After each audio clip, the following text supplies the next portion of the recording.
Welcome back to the Book in Minutes. Today, we're diving headfirst into something that, well, it really shapes almost everything we do: habits. Specifically, we're going to unpack what makes some behaviors feel so attractive, almost addictive sometimes, and then, maybe more importantly, how we can actually flip that. Right. Imagine using that same pull to make good habits feel, irresistible, and the bad ones just unappealing. It's about understanding those hidden forces. Exactly. Yeah. Our mission today is really to demystify the science behind attraction, behind desire, and look at how our environment, our social connections, they profoundly shape what we do every day, often without us even realizing it. Yeah. We'll touch on some, frankly, surprising biological stuff happening under the surface, and then get into some really clever practical strategies you can use to kind of engineer your own behavior. Well, taking back control, essentially. Okay, let's get into it. We can start with this concept that sounds maybe a bit technical, but it's key: supernormal stimuli. Ah, yes. Tinbergen's work. Exactly. Nico Tinbergen, back in the 1940s, he studied herring gulls, those birds you see at the beach? Sure. So the adult gulls have this little red dot on their beak, and the chicks, they instinctively peck at it to get food. Simple survival. Right. A basic instinct. But here's where it gets really interesting. Yeah. Tinbergen made these fake cardboard beaks, just the heads, no bodies, and he offered them to the chicks. You'd think they'd ignore them. Very would. But they pecked at the red spots, just like it was their mom's beak. And here's the kicker. The bigger he made the red spot, the faster the chicks pecked, more intensely. He even made one with 3 big red dots. The chicks went absolutely nuts for it, like it was the best thing ever. Their brains were just wired to respond, and the exaggerated version, the supernormal stimulus, sent that response into overdrive. That's wild. And it wasn't just the gulls, was it? No. He saw similar things with gray-lag geese. They'd roll eggs back into their nests. Well, they'd roll any round object nearby. And the bigger the object, the harder they tried. He saw one goose trying desperately to roll a volleyball back to its nest. A volleyball, seriously? Seriously. Their brains have these simple rules like round thing nearby, roll it back, and an exaggerated version just hijacks that rule. So the big question is, are we any different? Oof. Yeah, that's the unsettling part. We're definitely not immune. We humans fall for exaggerated versions of reality all the time. Think about it. Our ancient brain evolved in times of scarcity. We had to chase rare, calorie-dense foods. Which was essential for survival back then. Exactly. But now, we live in this world overflowing with calories, and our primitive brain just hasn't caught up. So the food industry, they know this. They exploit it. How so? They spend fortunes on food science to hit what they call the bliss point. That perfect mix of salt, sugar, fat that just lights up your brain's reward pathways and makes you want more and more. That engineered deliciousness. Precisely. They optimize things like orosensation, fancy word for how food feels in your mouth, like a French fry, perfectly crisp outside, soft inside. Or dynamic contrast, think gooey cheese on a crispy pizza crust. Or like an Oreo cookie, the crunch and the cream. Perfect example. Natural foods, whole foods, tend to have a more consistent sensation. Your brain eventually gets the signal, okay, had enough. But these engineered foods, constant novelty, they keep you hooked. Understanding this helps us see why maybe sticking to more boring natural foods can actually lead to feeling satisfied. It makes sense. And it's not just food, is it? Not at all. Social media likes, those perfectly airbrushed ads, even things like hard liquor versus beer or super immersive video games versus maybe a board game, they're all modern supernormal stimuli pushing our ancient buttons relentlessly. So what's the engine behind all this powerful wanting? You mentioned biology. A huge player is dopamine. There were these pivotal experiments back in 1954 by Olds and Milner. With rats, right? That's right. They blocked dopamine release in the rats' brains, and the result was shocking. The rats just lost their will to live, didn't eat, didn't mate, didn't crave anything. Without dopamine, desire just vanished. And without desire, action stopped. Wow, so dopamine equals desire. That's a huge part of it. What's really key, though, is what later studies found. Even without dopamine, the rats still like sugar if you put it directly in their mouths. Their faces showed pleasure. Okay, so it's not just about liking something. Exactly. It's not just pleasure. It's critically about the desire, the anticipation of the reward. Other researchers flooded rat brains with dopamine, and the rats would perform habits like crazy, pressing a lever hundreds of times an hour just for that dopamine hit. Humans aren't so different. Think about slot machines. So the dopamine rush comes before you get the thing you want. Precisely. That's the dopamine-driven feedback loop. Gamblers get the spike before the bet, not just after a win. An addict might get a surge just seeing the drug. Our brains actually have way more circuitry dedicated to wanting than to actually liking. That explains why sometimes looking forward to something, like a vacation, feels almost better than the vacation itself. It really does. That gap between wanting and having, between anticipation and reality, it drives so much of our behavior. Desire, fueled by that dopamine anticipation, is the real engine. Okay, so that's a major insight. Desire and anticipation are incredibly powerful drivers, more so than the pleasure itself. Our brains are wired to want. So how do we use this? How do we make good habits tap into that wanting? Well, this brings us perfectly to the second law of behavior change: make it attractive. And a really practical way to do this is something called temptation bundling. Temptation bundling. Okay, what's that? It's basically linking an action you want to do with an action you need to do. Okay. The classic example is this engineering student, Ronan Byrne. He loved watching Netflix, but knew he really needed to exercise more. A common dilemma. Totally. So he hacked his exercise bike. It would only play Netflix if he was cycling above a certain speed. Slow down, and Netflix pauses. Huh. That's brilliant. Isn't it? He literally made the thing he needed to do, cycling, the gateway to the thing he wanted to do watching Netflix. It makes the need behavior suddenly much more appealing. I love that. So you're pairing the chore with the treat, essentially. Exactly. And businesses do this too. Think about ABC Television's Thursday night lineup a few years back, TGIT. Oh, yeah, Shonda Rhimes' shows. Right. They explicitly branded it as a reason to grab some red wine, make popcorn, and settle in. They associated watching their shows, what they needed viewers to do, with activities people already wanted to do. Relax, indulge a bit. Watching ABC on Thursdays started to feel like relaxing entertainment. Clever. So there's a principle behind this. Yep. It's called Premax principle. Basically, a more probable behavior, something you're likely to do anyway, like watching TV, can reinforce a less probable behavior, like exercising. You become conditioned to do the less fun thing because it unlocks the fun thing. Okay, so how can listeners use this? Like combine it with habit stacking, maybe? Absolutely. Yeah. Temptation bundling plus habit stacking is a powerful combo. For example, say you want to check the news, but you need to practice gratitude.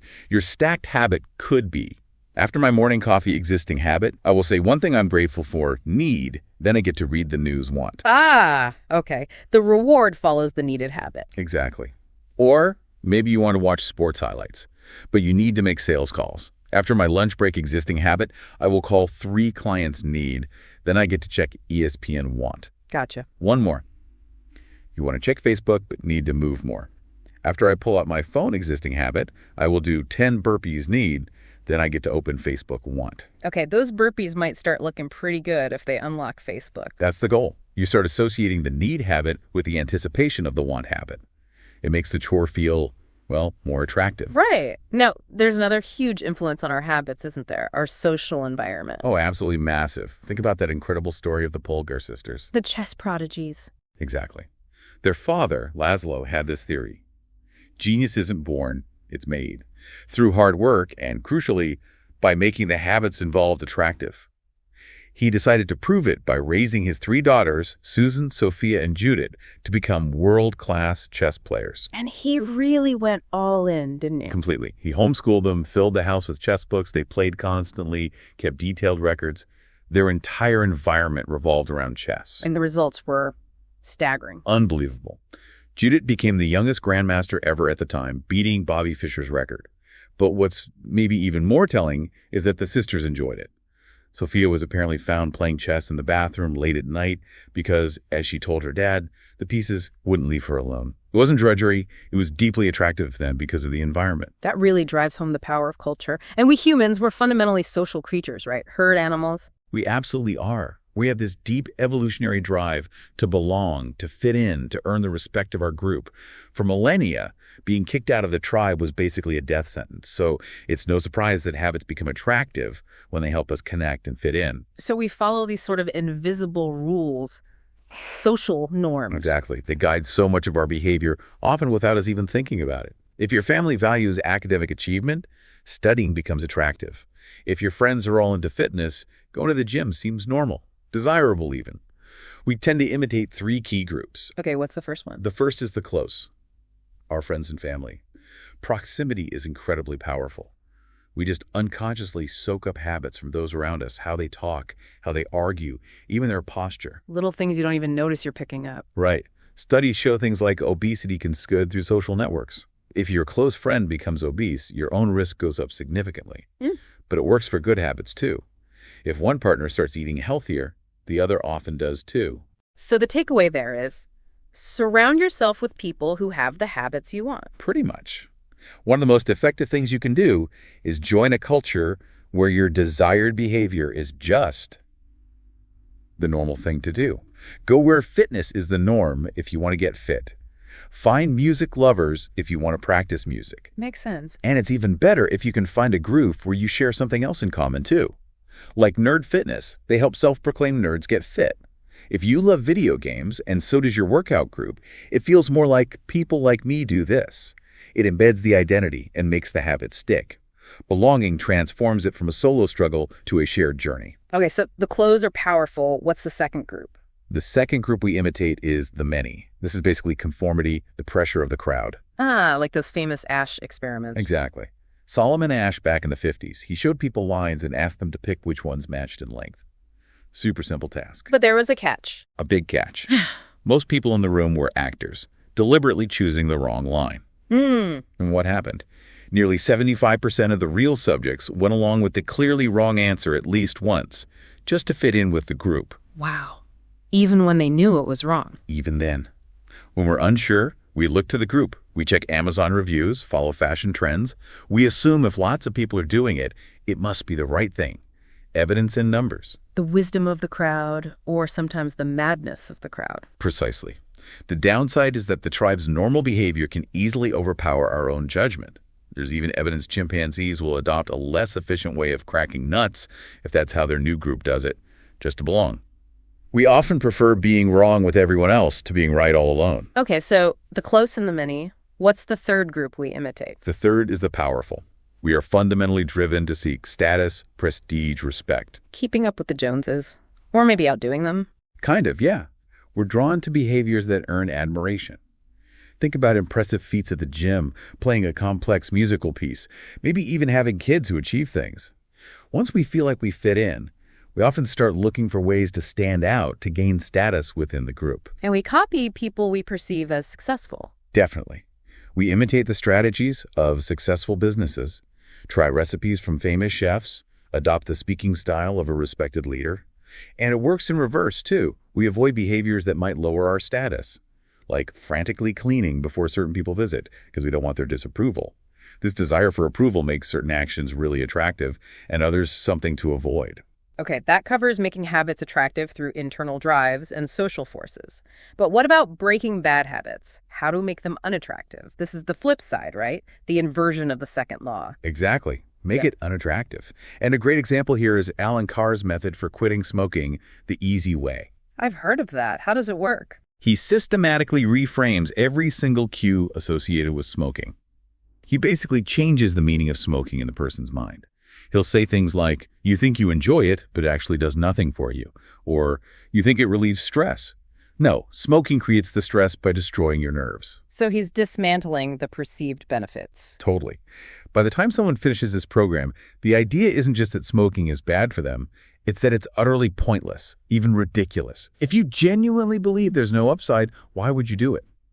The craving loses its power because the expected reward is gone. That highlights something important, that our habits often serve some deeper underlying motive, right? Absolutely. Every behavior has a surface craving like, I want tacos, but beneath that is a fundamental motive: I need to obtain food and energy. Our brains didn't evolve to crave Instagram likes or cigarettes. We evolved to crave connection, status, certainty. Exactly. And modern habits are often just new, sometimes maladaptive, ways to satisfy those ancient desires. Tinder for connection, Google to reduce uncertainty, video games for achievement and status. So the habit itself isn't the core desire. Right. And crucially, there are usually multiple ways to satisfy the same underlying motive. One person might smoke to handle stress, another might go for a run. Your current habits aren't necessarily the best ways to meet your needs, just the ones you've learned or that are easily available. What really drives behavior isn't objective reality, it's our prediction about what a cue means, our interpretation. So the same cigarette could trigger intense desire in one person, but disgust in someone using Carr's method. Precisely. It all depends on the prediction your brain makes about what that cigarette will deliver. So a craving is really just that feeling that something's off, a gap between how you feel now and how you want to feel. That's a great way to put it. That feeling is a signal, and you're predicting that the habit, binge eating, scrolling, smoking, will close that gap and make you feel different. Which means we can potentially change the craving by changing the prediction or the feeling associated with the habit. Exactly. We can consciously reprogram our brains, associate hard habits with positive experiences, often just through a simple mindset shift. Like changing, I have to. Yes, instead of, I have to get up early for work, try reframing it as, I get to get up early for work. Objectively, both are true, but one feels like a burden, the other feels like an opportunity. It changes the emotional flavor. That reminds me of that story, I think I read it somewhere, about a man in a wheelchair. He said, I'm not confined to my wheelchair, I'm liberated by it. Without it, I'd be stuck and dead. That's incredibly powerful. It's the exact same principle. A complete shift in perspective transforms the feeling. So how else can we apply this? Think about exercise. Instead of seeing it as a painful chore, frame it as an opportunity to build skill and strength. Saving money, not a sacrifice, but building future freedom. Meditation, not frustrating when your mind wanders, but an opportunity to practice noticing and returning. That's the skill. Even pre-performance nerves. Yeah. Reframe jitters not as anxiety, but as excitement. As your body giving you the adrenaline you need to focus and perform well. These shifts change the feeling, the prediction, making hard things start to feel genuinely attractive. And there's one more technique, right? Something about rituals. Ah, yes. Creating a motivation ritual. The idea is to associate a very short, simple routine with something you enjoy or a state you want to enter. Over time, the routine itself becomes a cue. Like Ed Lattimore, the boxer. Yeah, exactly. He found that just putting on his headphones became a powerful trigger for focus, even if there was no music playing. He'd simply done it consistently before deep work sessions. His brain learned, headphones on, time to focus. Athletes do this with warm-ups too, don't they? It's mental as much as physical. Absolutely. It signals game time. You can create your own. Want to feel happier more often? Pick something that reliably makes you happy. Maybe you're petting your dog. Before you do it, create a tiny ritual. Take 3 deep breaths and smile. Do it every time. Eventually, just taking those 3 deep breaths and smiling will start to trigger feelings of happiness because your brain has built that association. Feeling stressed. 3 deep breaths, smile. It cues up the desired feeling, making it more accessible. Wow. So many practical ways to shape our desires and make good habits feel. Ah, well, good. What a deep dive today. It really boils down to understanding those drivers, the anticipation, the social forces, our own interpretations, and then consciously using them to our advantage. Making the good stuff irresistible and the bad stuff, frankly, unappealing. Exactly. So as you go about your week, maybe take a moment to consider.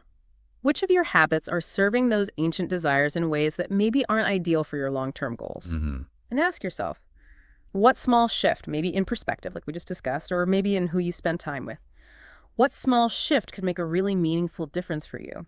It's about actively engineering more attractive habits starting right now.